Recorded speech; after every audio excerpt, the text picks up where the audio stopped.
tasty chicken is get some of that spice under the skin instead of on top of the skin, because it won't go through the skin very good. One thing that's going to happen is when you cook it, the fat is going to be released from the skin and stuff, and that's what's going to flavor the chicken. So if you get some of that spice under there to get carried down in there when that fat cooks off, it'll flavor the whole bird. You just separate that skin at the base of the thigh and the base of the breast and break that back open like this and just shake a little spice down in there. Now you got the spices under the skin, okay, and you're ready to cook. When you're grilling it, it's going to get a little crispy, so you're going to have to turn it every once in a while. But when you're smoking it, you can put it in one position and leave it there until it's done. Put them on there skin side down, just lay them in there. That fat drips down through the meat, but it doesn't drip completely out of the chicken. It'll get trapped by the skin. The skin will keep it from going all the way out, so it holds that juice and moisture in there. Every piece that you break open is going to be nice and juicy and moist, be good and tasty. While those are smoking, let's go out to the grill for some basics. We've found the best thing to do, because of the danger aspect of lighter fluid and also the odor that imparts into the cooking, is just to use some other form of starter. And one is this little chimney starter we have down here on the ground. It's very easy to do. You just simply pour your charcoal into the chimney and put a couple pieces of newspaper or some type of paper in the bottom of it. That fire underneath it, it'll draw it up through the top of that, and as it comes up through there, it'll ignite the charcoal in about 15 to 20 minutes. That'll be ready to cook with. Another way of lighting your charcoal fire is just simply put your charcoal into the cooker and use these fire starter sticks and just put it in there and pile it up into a pyramid. Stick one of them in the base of it, or two of them, depends on how fast you want it to get going. Once your briquettes or whatever you're cooking with gets completely white or ash gray, then you're ready to cook. If it's still black, you need to wait another 5 or 10 minutes. Just enough time to season some burgers and steaks. You can't hardly ever go wrong if you got onion powder, garlic powder, some kind of seasoned salt, and maybe some kind of pepper. You just have to kind of experiment with it and make sure what you're doing doesn't clash with each other. It'll let you know right away when you eat the stuff whether or not it works. Just pressing these cracked peppers down on the meat so it's making contact so it won't fall off. I usually just put it on one side and I just take them and stack them one on top of the other. And we're ready to cook. You want to be able to put your hand down over the top of your grid, and you should be able to count like 1001, 1002, 1003. By the time you get to 1004, your hand's getting pretty hot. You got to get out of there. So that's about right to cook steak or hamburger on. If you're going to do chicken or something like that, you want it a little bit cooler, so you may want to lower your fire down. This has got adjustable where you move it up and down. Give them about 3 minutes on one side, and then we'll turn them over. Cook them till they're about medium well. After 1 minute, rotate a quarter turn for those grill marks. Rotate it about 90 degrees. I think that's one of the things that people do when they're backyard grilling and stuff, is especially if they're doing hamburger and steak, is they overcook it. Don't pay attention to what they're doing. It don't take but just about 3 or 4 minutes on each side to cook that stuff until it's medium. You've got to know what's going on at the front of the cooker and the back end of the cooker. You got to know whether or not you got hot spots and cold spots, and you may have to rotate meat around in there to keep it under control. Wind is a very big issue, so if you're going to cook on your patio, you need to move it around somewhere where it's going to be protected. Give it a windbreak or make a windbreak for it.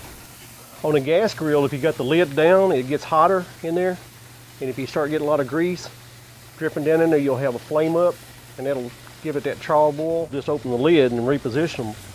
You can get away from overdoing the charbroil part of it.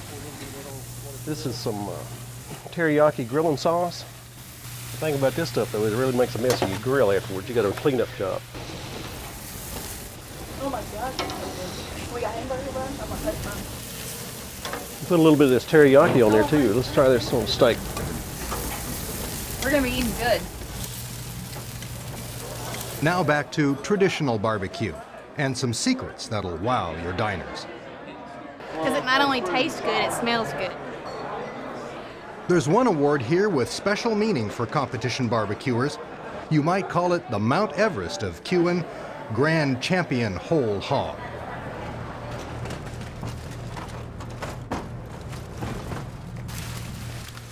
The third pig we cooked, we got into finals with it. And we kept messing with it and kept messing with it and fine-tuning it and got to this point now. And we start cooking a pig out there, a lot of people want to know what we're up to, and they'll come around trying to spy. And we usually don't try to hide anything. We just go out there. This is all about having fun, you know. The first secret: when you're doing a barbecue pig, it takes a special kind of pig. a fat pig, at least 35% fat. You get your box of tools out. We like to cook ours laying flat on his belly, kind of like they would have done in the traditional days. The old settlers would have probably done it. So we're going to break him in the shoulder, break him in the ribs, so we can butterfly him out, lay him down real flat. We're going to peel this membrane off, so we can get some smoke up through the rib cavity. This is the tenderloin of the pig. It's on the inside right here, from the base, from the back end of the ribs to the start of the hindquarters. Cut them out, butterfly them in these little medallions, bread them up, fry them off in a couple of minutes, get you a couple of eggs out. Be sure to find and remove 4 lymph nodes. If you see any of those kind of things when you're prepping your shoulders or your hog, you want to try to get those out, cut them out, and throw them away. It cooks, and if it gets busted, it makes the area around that taste kind of funky. You don't want that. A key secret for competition cooks: cut an outline through the skin and fat. We're going to leave a little bit of skin all the way around the pig to kind of hold it together while it's cooking. We're going to peel the skin off, trim it up on the top side. Save the skin and its fat. Then we're going to put it back on the pig after a while, after we put some smoke to the pig. What makes the barbecue is a slow cooking process and cooking the fat out, and as the fat cooks out, you transferring the flavors in as it draws the spices and herbs and smoke and the different things that you put onto it down into the meat. After we cook this thing for about 8 hours in the smoker, put a lot of smoke to it, and we put the skin back on it, we'll wrap it up good and tight, cook it the rest of the night with the skin on it. That way we don't have to sit out there and baste it all that long. We'll make the skin do all the basting. The next secret requires beer and dry rub. This is pork, yeah, the same thing we use on the ribs. It's chicken. Put a good gentle coating on this. This is where beer comes in. We're going to make the paste. Be sure to use good beer.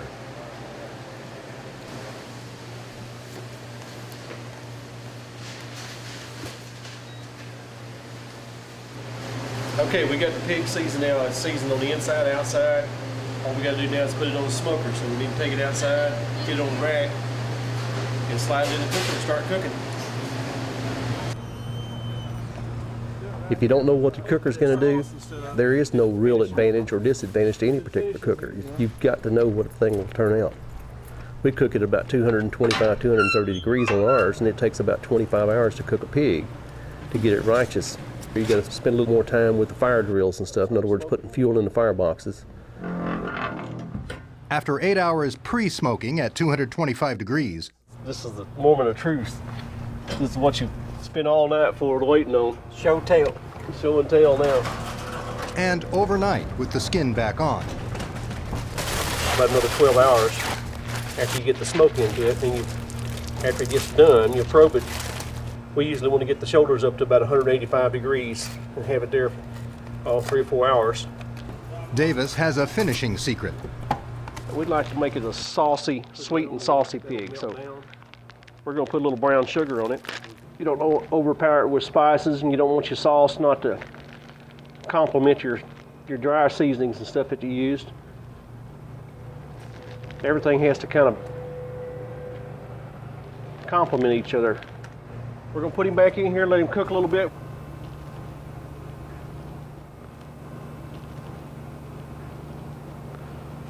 We'll cook this in for about 30 minutes. We'll come back out and put another layer back on him. We'll probably put 2 or 3 layers on there. It depends on what my mood is today. If you turn the temperature down to about 150 degrees, put it back in there,